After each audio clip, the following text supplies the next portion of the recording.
Mes frères et sœurs, aujourd'hui je ne viens pas vous bercer avec des paroles douces et flatteuses. Non, je viens avec la parole de Dieu comme une épée à double tranchant pour percer nos cœurs et exposer ce qui s'y cache. Le titre de ce message n'est pas une simple question rhétorique, c'est un cri d'alarme, un appel à l'examen de soi tel que l'Écriture nous y exhorte. Examinez-vous vous-même pour voir si vous êtes dans la foi. Éprouvez-vous vous-même. Quel Dieu adorons-nous vraiment? Est-ce le Dieu vivant, saint et souverain révélé dans la Bible, ou un veau d'or fabriqué de nos propres mains, une idole taillée à l'image de nos désirs et de nos compromis? Regardons autour de nous. Les veaux d'or pullulent dans notre génération. Et ils ne sont pas faits de métal fondu comme celui d'Aaron au pied du Sinaï. Non, ils sont plus subtils, plus séduisants, et ils s'infiltrent même dans les églises qui se prétendent chrétiennes. Chez les catholiques, c'est l'adoration de Marie et des saints qui usurpe la place du seul médiateur, Jésus-Christ. Ils invoquent des intercesseurs humains, transformant la prière en une idolâtrie voilée sous des apparences de dévotion pieuse. Mais la Bible est claire, car il y a un seul Dieu et aussi un seul médiateur entre Dieu et les hommes, Jésus-Christ, homme. Où est leur foi? Dans les statues de pierre, le chapelet, les cierges, ou dans le Fils de Dieu qui a versé son sang à la croix? Et chez les protestants, ne croyons pas que nous sommes exempts.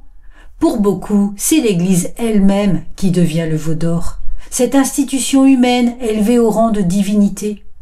Certains chrétiens suivent les programmes bien rodés, les leaders charismatiques avec leur sourire éclatant et leurs promesses de prospérité, plus que la parole vivante de Dieu. Les méga-églises deviennent des empires terrestres où l'on mesure la spiritualité par le nombre de sièges remplis et les offrandes collectées, plutôt que par la repentance et la sainteté. L'église bâtiment peut devenir une idole dans le sens où l'on s'y sent bien. C'est presque devenu comme un club de gens qui s'apprécient. Mais en fait, on vient plus pour voir ses frères et sœurs que pour rendre vraiment un culte à Dieu. Mais Jésus n'a-t-il pas dit « En vain m'honore-t-il en enseignant des préceptes qui sont des commandements d'hommes » Notre Église est-elle un autel à Dieu ou un monument à l'orgueil humain?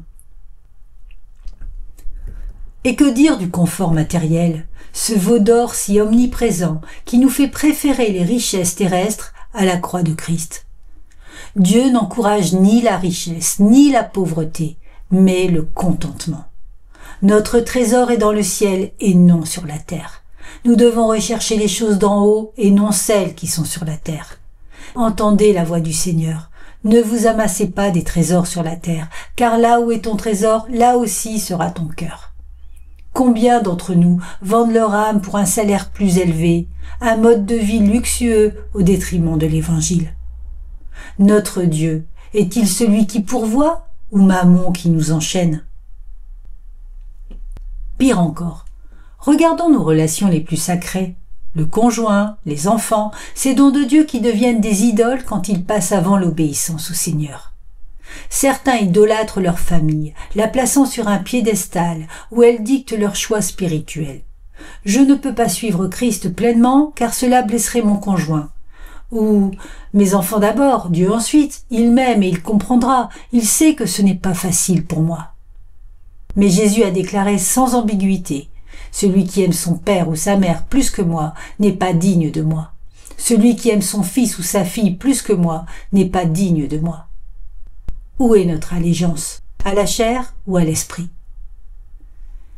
Les loisirs, ces distractions incessantes, réseaux sociaux comme TikTok ou Instagram, les divertissements, le sport, volent notre temps et notre dévotion, nous laissant tièdes et indifférents à la soif spirituelle. Nous passons des heures sur ces plateformes ou dans des salles de sport, mais quand il s'agit de lire la Bible ou de prier, nous bâillons d'ennui. C'est innocent, disons-nous. Innocent, c'est du vol. Nous volons à Dieu le temps qu'il mérite et nous remplissons notre cœur de vanité qui étouffe la parole comme les épines dans la parole du semeur. Les expériences spirituelles, comme les manifestations charismatiques exagérées, deviennent des veaux d'or et remplacent l'adoration au seul vrai Dieu. La recherche de frissons émotionnels met la parole de Dieu au second rang et surpasse par conséquent la vérité qui sanctifie. Mais Paul avertit. Tout m'est permis, mais tout n'est pas utile. Tout m'est permis, mais je ne me laisserai asservir par quoi que ce soit. Comme Aaron, qui mélangea l'idole avec le nom de l'Éternel, proclamant une fête en l'honneur de l'Éternel devant le veau d'or, on voit aujourd'hui des cultes où le nom de Jésus est invoqué, mais où la vérité est diluée dans un mélange de monde et de religion. Les rituels deviennent des routines mécaniques, vides de puissance. Les louanges, des spectacles émotionnels qui chatouillent les oreilles sans transformer les cœurs. Et la parole de Dieu, un buffet où l'on picore ce qui nous plaît. Les promesses sans les conditions, la grâce sans la repentance, la miséricorde sans la justice. Certains soi-disant chrétiens crient « Seigneur, Seigneur », mais ne font pas ce qu'il dit. C'est de l'hypocrisie pure. Permettez-moi maintenant de creuser plus profondément dans cette plaie ouverte qu'est l'idolâtrie moderne. Car si nous n'exposons pas ces veaux d'or subtils et insidieux, ils continueront à dévorer nos âmes en silence. Oh, il y en a d'autres, des idoles si raffinées, si spirituelles en apparence, qu'elles se déguisent en anges de lumière, trompant même les élus si possible. Écoutons attentivement, car ces veaux d'or ne sont pas des statues grossières. Ils sont forgés dans les recoins de nos cœurs, et ils portent souvent le nom de chrétiens pour mieux nous séduire. Commençons par la louange émotionnelle, ce veau d'or qui envahit tant d'assemblées aujourd'hui. Certains entrent dans une église, les lumières tamisées, la musique tonitruante, les bras levés et les larmes coulent. Oh, comme cela semble sain! Mais est-ce de l'adoration ou un concert rock déguisé en culte? Certains recherchent les frissons, les émotions intenses, ces moments où l'on se sent élevé. Mais où est la vérité? La Bible commande « Adorez le Seigneur en esprit et en vérité », pas en sensations passagères qui flattent la chair. Combien de fois avons-nous vu des gens sortir d'un service de louange, le cœur gonflé d'émotions, mais inchangés dans leur vie quotidienne? Ils idolâtrent l'expérience sensorielle plus que le Dieu qui exige la repentance. Examinons-nous. Notre louange est-elle pour glorifier Dieu ou pour nous faire sentir bien? Si c'est le second, jetons-le au feu et repentons-nous, car il faut que ceux qui l'adorent en esprit et en vérité. Et que dire du ministère lui-même? Ce piège si dangereux pour ceux qui servent. Oh, comme il est facile d'idolâtrer son propre service pour Dieu au lieu de Dieu lui-même. Certains sont pasteurs, leaders de louanges, missionnaires ou simplement bénévoles. Et voilà que leur ministère devient leur identité. À tel point que si on retirait le ministère à certains, ils ne seraient plus rien. S'ils devaient demain se mettre sur un banc et écouter, seraient-ils encore aussi fervents dans leur foi et avec le Seigneur? Regardez ce que je fais pour le Seigneur, disent-ils. Ils aiment montrer ce qu'ils font pour le Seigneur, mais en réalité, c'est leur ego qui est sur le trône. Ils mesurent leur spiritualité par le nombre de convertis, la taille de leur audience ou les applaudissements reçus, oubliant que ce n'est ni par la puissance ni par la force, mais c'est par mon esprit, dit l'Éternel des armées. La vérité nous le crie au visage. Si notre ministère nous rend orgueilleux, si nous le protégeons plus que la vérité, c'est un veau d'or. Rappelons-nous l'avertissement de Paul, que celui qui se glorifie dans le Seigneur, pas dans ses accomplissements. Combien de serviteurs ont chuté parce qu'ils ont adoré leur appel plus que celui qui appelle? Repentons-nous et soumettons tout à Christ, où notre ministère ne sera qu'un bruit retentissant, un airain qui résonne. Et puis il y a les expériences spirituelles, ces quêtes incessantes de signes et de prodiges qui deviennent des idoles quand elles éclipsent la parole de Dieu. Certains courent après les visions, les rêves, les prophéties personnelles, les sensations, comme si la Bible ne suffisait pas. J'ai eu une expérience avec Dieu, disent-ils. Mais était-ce vraiment lui ou un esprit de séduction? Jésus a averti. Une génération méchante et adultère demande un miracle. Et pourtant, tant de chrétiens modernes recherchent ces expériences comme des drogués en quête de leur prochaine dose. Des manifestations charismatiques exagérées, ces chutes, ces rires incontrôlables, ces feux étranges peuvent sembler puissantes, mais si elles ne mènent pas à une vie sainte et à l'obéissance, ce sont des veaux d'or. La Bible est claire. Toute écriture est inspirée de Dieu et utile pour enseigner, pour convaincre, pour corriger, pour instruire dans la justice. Si nos expériences contredisent la parole, jetons-les. Dieu n'a pas besoin de nos frissons pour se révéler. Il l'a déjà fait dans son Fils et dans sa parole. Mais le plus subtil, le plus pernicieux de tous ces veaux d'or, c'est celui où les hommes se forgent un Dieu à leur propre image. Un Jésus qui n'est plus le lion de Juda, mais un chaton domestiqué qui approuve tout. Oh, comme cela est courant aujourd'hui. Certains soi-disant chrétiens créent un Jésus qui embrasse le New Age, les pratiques mystiques, le yoga chrétien, la méditation transcendantale masquée en prière, ou même l'astrologie spirituelle. Mon Jésus est amour, il accepte tout, disent-ils, en mélangeant la Bible avec des philosophies orientales ou des thérapies psychologiques modernes. Mais entendez ceci, le vrai Jésus a dit « Je suis le chemin, la vérité et la vie.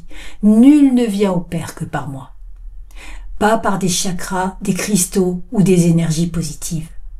Ils usurpent le nom de Christ pour justifier leur compromis avec le monde, créant une idole qui tolère le péché sexuel, l'avortement, l'homosexualité ou même l'écologie païenne déguisée en intendance.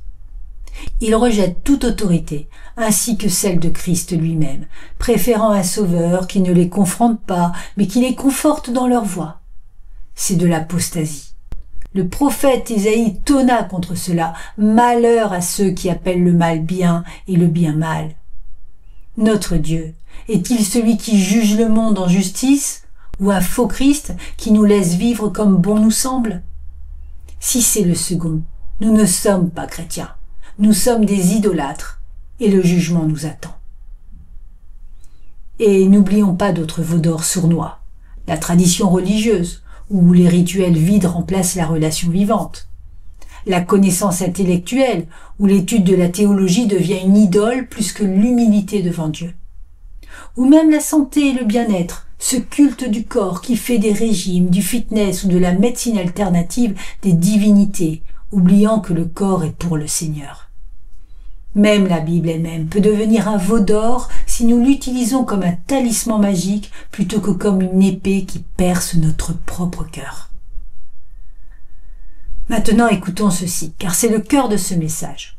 Le premier commandement de Dieu, gravé dans la pierre par son propre doigt, clame « Tu n'auras pas d'autre Dieu devant ma face ».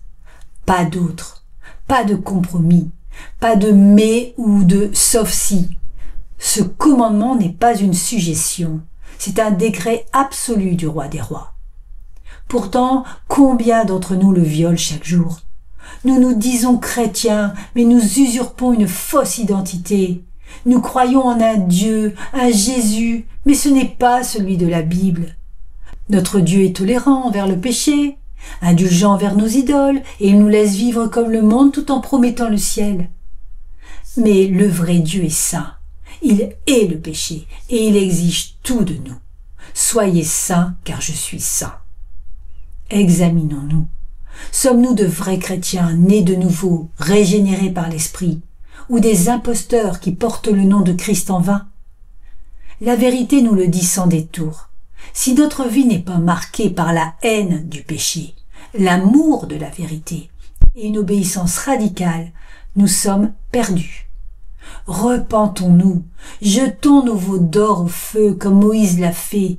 Tournons-nous vers le vrai Jésus, celui qui a dit « Si quelqu'un veut venir après moi, qu'il renonce à lui-même, qu'il se charge chaque jour de sa croix et qu'il me suive. » Ne tardons pas, car le jour du Seigneur approche et Dieu ne se laissera pas moquer. Rappelons-nous, celui qui aime Jésus, c'est celui qui garde ses commandements.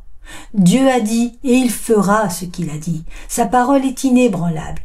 Si des milliers sont morts dans le désert à cause du veau d'or, c'est pour nous aujourd'hui, comme 1 Corinthiens 10 le dit clairement. Ces choses sont arrivées pour nous servir d'exemple, afin que nous ne convoitions pas le mal comme eux.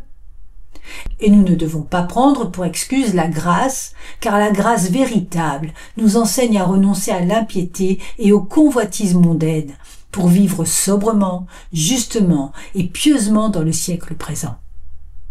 Enfin, rappelons-nous cette parole solennelle. Il n'y aura pas d'idolâtre dans le royaume des cieux. C'est une parole à prendre très au sérieux, car elle nous appelle à une repentance radicale et à une vie dédiée entièrement au Seigneur.